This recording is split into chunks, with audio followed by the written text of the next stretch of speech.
Кратки најави за денешниот дневник. Со напредокот на дијагностиката расте бројот на пациенти со ретки болести. Студенчишкиот канал наместо зимувалиште за риби се претвара во бара.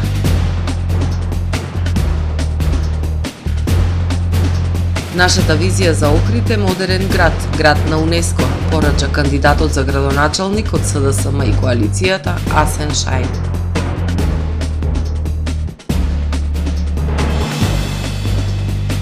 Слепите лица со концерт ќе го одбележат меѓународниот ден. Активистите од хуманитарната флотила за Газа ќе бидат депортирани во Европа. Со содржините во дневникот започнуваме повременската прогноза. Останете со нас. Жито маркети ви донесува метео на ТВМ.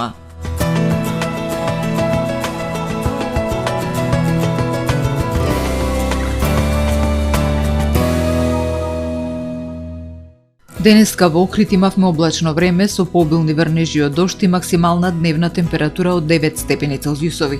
Во текот на ноќта четврток кон петок врнежите од дожд ќе продолжат, а врнежи од снег се очекуваат на надморска височина од 900 метри.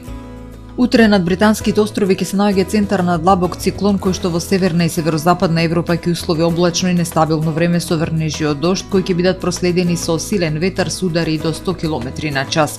На југ од Скандинавија врнежи од снег. Врнежите од дожд на повисоките места од снег ќе продолжат и во крајните југоистични предели од континентот. Во останатите предели од Европа под влијание на поле на висок воздушен притисок ќе преовладува суво стабилно и студено време со исклучок на Пиренејскиот полуостров. На Балканскиот полуостров утре ќе преовладува умерено облачно и нестабилно време со врнежи од дожд, ќе биде ветровито и студено со невообичаено ниски температури. Максималните дневни ќе се движат во интервал од 3 до 16 степени. Во Македонија во петок ќе преовладува облачно и нестабилно време со врнежи од дожд. Локално се очекува да наврнат и до 20 литри на метар квадратен. Над 900 метри надморска висина со врнежи од снег. Ќе дува засилен североисточен и северозападен ветер кој што ќе достигне брзина до 30 км на час. Минималните температури ќе се движат во интервал од -2 до 7 степени, додека пак максималните дневни ќе достигнат од 1 до 11 степени. Во Охрид во петок ќе преовладува облачно и нестабилно време со врнежи од дожд, ќе дува засилен северозападен ветер. Минималната температура од 2 степени, додека пак дневната ќе достигне до 6 степен. Во Охрид во сабота умерено облачно и потопло со сончеви периоди. Во попладневните часови намалување на облачноста. Минималната температура од 4 степени, додека пак дневната ќе достигне до 11 степени. Во недела постуденото утро и температура од 1 степен, во текот на денот ќе преовладува претежно сончево време со појава на локална облачност и дополнителен пораст на дневната температура која што ќе достигне до 15 степени. Во понеделник повторно облачно време со врнежи од дожд и дневна температура до 12 степени.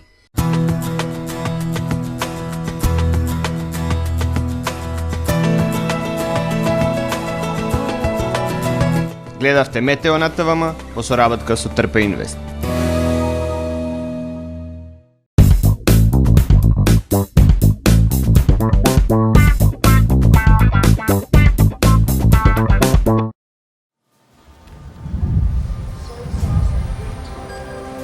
Во АМ магазинот се складираат голем број производи, кои преку синхронизирана работа на вработените успешно и навремено се дистрибуираат со сопствени возила.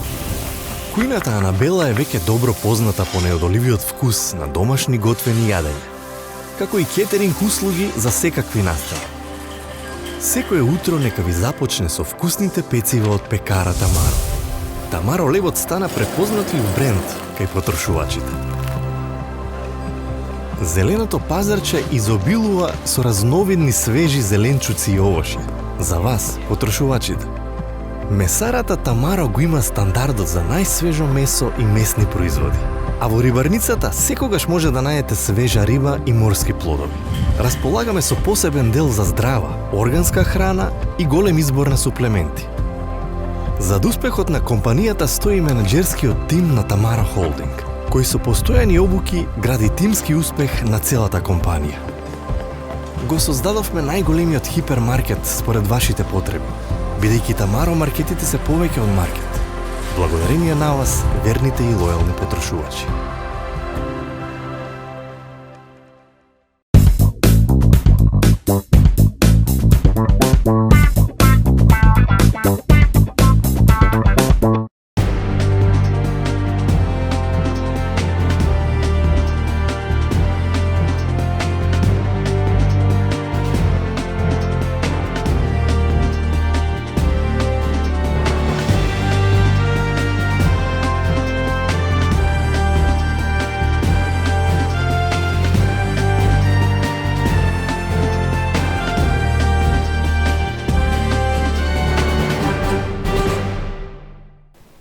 Добар ден. Прво издание на Дневникот на ТВМ. Иако во регистарот за ретки болести на Македонија се евидентирани 962 пациенти, може да се каже дека нивната бројка е околу 100.000 лица, а од нив 75% се деца, велат експертите. Поради тоа од огромно значење е раното дијагностицирање на болеста и брзо обезбедување на соодветна терапија. Денеска во Охрид започна јубилејниот 10-ти состанок на Македонското здружение за ретки болести, на кој учествуваа лекари, пациенти, експерти и истражувачи од земјите во регионот и Европа. Се поголем е бројот на пациенти со ретка болест, што според експертите се должи на научните достигнувања во дијагностиката. Во регистарот на пациенти со ретка болест во државава има 962 лица, но според професор доктор Зоран Гучев од Медицинскиот факултет во Скопје, во Македонија може да се смета дека има помеѓу 90.000 и 110.000 луѓе кои имаат некоја ретка болест или нарушување. Се повеќе се откриваат, лекарите се повеќе мислат на тоа, методологијата на откривањето на болести е се посовршена, може одеднаш да се анализира се што е во човечкиот геном, тоа што некогаш 2000 година кошташе 13 милиарди долари, денес цената е падната на 750 евра. Така да напредокот е извонреден, е фантастичен, е феноменален и се откриваат тие луѓе. И тие луѓе се и помеѓу нас. Не значи дека ние имаме, што знам, 40, 50, 60 години, дека немаме генетска болест. Може да у 70-та година ќе се откачи некој ген и ние ќе добиеме навистина генетска болест. 75% од пациентите се деца, велат експертите. Раното дијагностицирање на болеста и обезбедување веднаш на соодветна терапија е од огромно значење.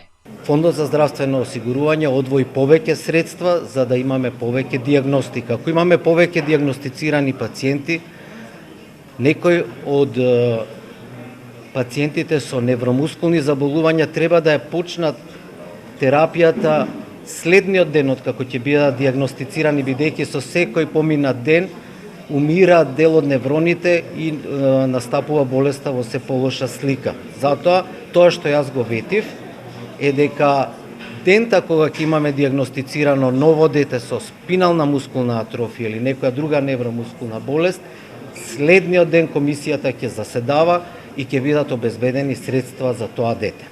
Програмата за ретки болести на Македонија започна во 2009 година и во изминатите 16 години буџетот растеше од 215.000 денари во првата година до 1.250.000 денари во 2024, што покажува раст на дијагностицирани пациенти и на потребната терапија. Развојот на нови технологии и методи води до тоа да се откриваат се повеќе нови терапии за ретки болести. Дел од нив се исклучително скапи и не можат да ги обезбедат за своите пациенти ниту богатите земји, посочуваат докторите. Ви се случи во фамилија да имате некој дете кој му треба 2,3 милиони долари, нема. Значи тоа може да помогне само државата. Не се сите толку скапи, ама и тие што не се скапи се 500.000 долари некој од нив. 500.000 евра годишно, а треба прима 15 години или 20 години, мислам. Така да скапоста на терапијата е посебен проблем. Предизвиците со кои се соочуваат пациентите и здравствените системи во земјите се слични и соработката меѓу лекарите е важна во дијагностицирањето, третманот и менаџирање на ретките болести. Ретке болести јесу ретке, али ми се увек... Ретките болести се ретки, но се поставува прашањето дали тие навистина се толку ретки или ние не ги препознаваме, па затоа се толку ретки. така што ова подигнување на јавната свест за ретките болести е исклучително важно. Второ, за тие деца, како за сите деца, е многу важно рано да се започне со терапија, да се постави дијагноза на време, да се има можност за генетска дијагностика на трошок на државата и трето, да има достап на терапија. Тоа е целта. We recognize more and more disorders. Препознаваме се повеќе нарушувања. Ретките болести всушност не се ретки. Многу луѓе имаат нарушувања кои се многу чести и со напредокот во биохемијата и генетиката се почесто ги детектираме и изнаоѓаме третмани за нив. Нови терапии се развиваат, имаме нови лекарства за овие пациенти. Тоа не прави среќни што имаме да понудиме терапија нова во медицинскиот систем. Во Охрид се одржува јубилејниот 10-ти состанок на Македонското здружение за ретки болести, на кој учествуваат представници на лекарски здруженија, здруженија на пациенти, експерти и истражувачи од земјите во соседството и од Европа. Целта е размена на искуства и најнови научни достигнувања во дијагностицирањето и третманот на ретки болести и стратегии за подобрување на грижата за пациентите, со посебен фокус на децата со ретка болест. Со намалувањето на нивото на вода, студенчишкиот канал се претвора во бара во која на површина излегуваат еколошките последици од неговото користење како сидриште за стотици пловни објекти на моторен погон, наместо зимувалиште и засолниште за некои видови риба, со мирна и чиста вода. Каналот поради загадувањето и недостиг на кислород се претвора во смртоносна замка за живиот свет. Студенчишкиот канал, врската на езерото со билјанини извори и засолниште во текот на зимата за Плашицата е деградиран како поради неиздашноста на изворите, така и поради неговото користење како сидриште за стотици пловни објекти. Кајчиња, глисери, катамарани, но и јахти до 11 метри го окупираат каналот преку целата година, а на лето нивната бројка достигнува и до 400 пловила. Студенчишкиот канал во моментов е претесен да прими толку голем број на пловни објекти. Сигурно таму има закотвено околу 200 до 300 пловни објекти. Таму се точи гориво, се изведуваат поправки на тие пловни објекти, значи со еден збор. Таму нема ни доволно вода за да ја направи потребна циркулација, односно измена на самата вода, бидејќи во моментот нивото на каналот е многу намалено заради помал доток на вода од билјанините извори. Оваа ситуација трае веќе години, а бројот на пловни возила се зголемува. Нема толку везови во сидриштето колку што има интерес за обезбедување место за закотвување пловила во каналот. Просторот е претесен, па и самите сопственици на пловила реагираат дека е отежнато маневрирањето со кајчиња или помали бродчиња. Студенчишкиот канал е претворен во бара, вели инженерот по животна средина Ѓоко Зороски. Во моментов водата на почетокот на 600-метарскиот канал е од прва класа, но поради помалиот доток од билјанините извори, ниското ниво и минимална циркулација на вода, во голем дел од каналот водата е матна и загадена, што негативно влијае врз растителниот и животинскиот свет. Живиот свет реагира на тој начин што голем број на риби што живеат таму пред се на Плашица се повлекуваат.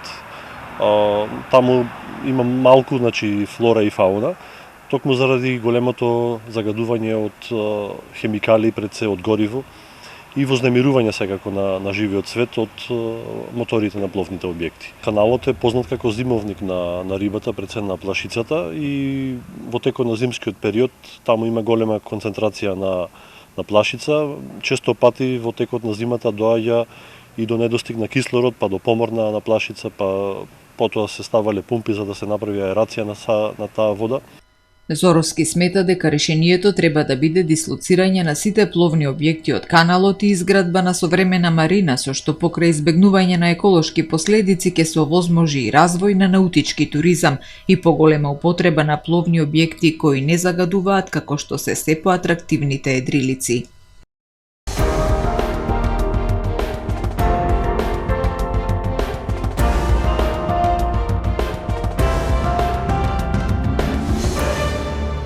Во срцето на нашата програма е визијата за Охрид, модерен град, град на УНЕСКО.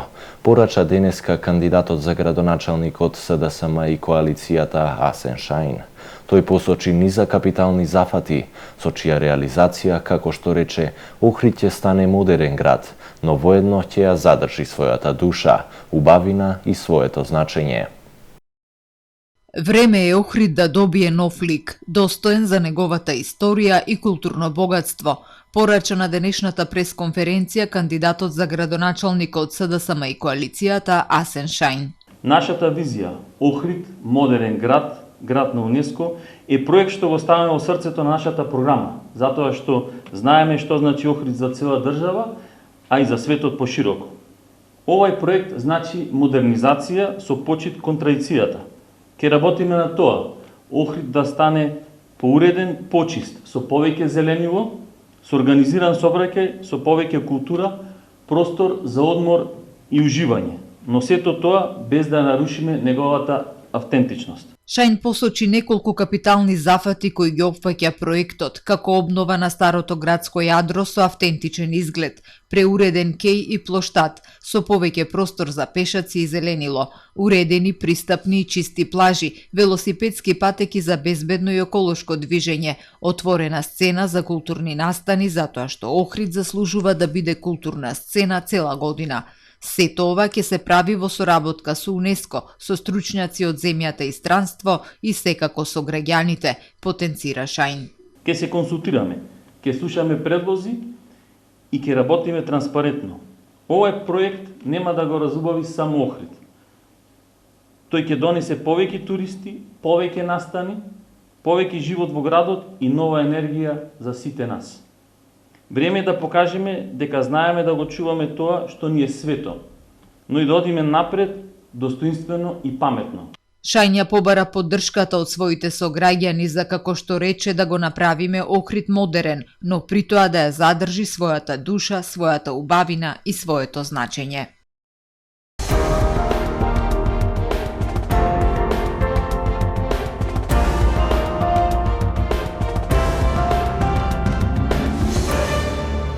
Концерт по повод Меѓународниот ден на слепите лица.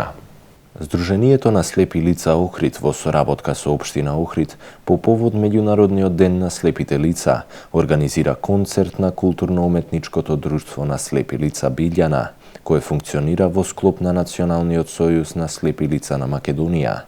Концертот ќе се одржи во Центарот за култура Григор Прличев на 4 октомври сабота, со почеток во 19 часот и 30 минути. Влезот за концертот е бесплатен, информираат од Сдруженијето на слепи лица Охрид. Го завршуваме првото издание на Дневникот на ТВМ. Ви благодарам што не следевте. Имајте пријатен ден.